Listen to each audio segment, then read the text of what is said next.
জামাত শিবিরকে কেউ প্রশ্ন করুক এইটা ওরা চায় না।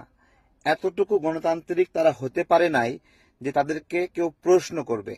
প্রশ্ন করলে তারা রেগে যায়, ক্ষিপ্ত হয়, উগ্র হয়ে ওঠে এবং কেউ যদি তাদের সমালোচনা করে সেই সমালোচনার তাৎক্ষণিক ভালো জবাব দিতে পারে না। জবাব দিতে না পেরে হইচই করে, চিল্লাচিল্লি করে, বাপ মা তুলে গালি দেয়। আজকে ধানমন্ডি 32-এর এখানে জামাত শিবির সাংবাদিকদের পিটিয়েছে। সাংবাদিকদের কাজ কি? কিছু প্রশ্ন করা, কথা বলা, কেন আসছে এই জিজ্ঞাসা করা। এই জিজ্ঞাসাগুলো জামাত শিবির নিতে পারে না। বস্তুত ক্যামেরা দেখলেই জামাত শিবির ভয় পায়, কারণ তাদের মুখোশটা বের হয়ে যায়। আগে তো থাকতো মাস্ক পরে, এখন মাস্ক খোলে কিন্তু ক্যামেরা দেখলেই ভরকায় যায়।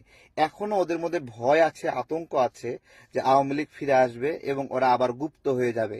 এমনকি বিএনপি যে ক্ষমতায় আছে, অসংখ্য গুপ্ত ছিল যারা নির্বাচনের সময় কিঞ্চিত পরিমাণ বের হয়েছিল, তারা নির্বাচনের পরে আবার বিএনপি হয়ে গেছে অথবা তাবলিগ জামাত হয়ে গেছে।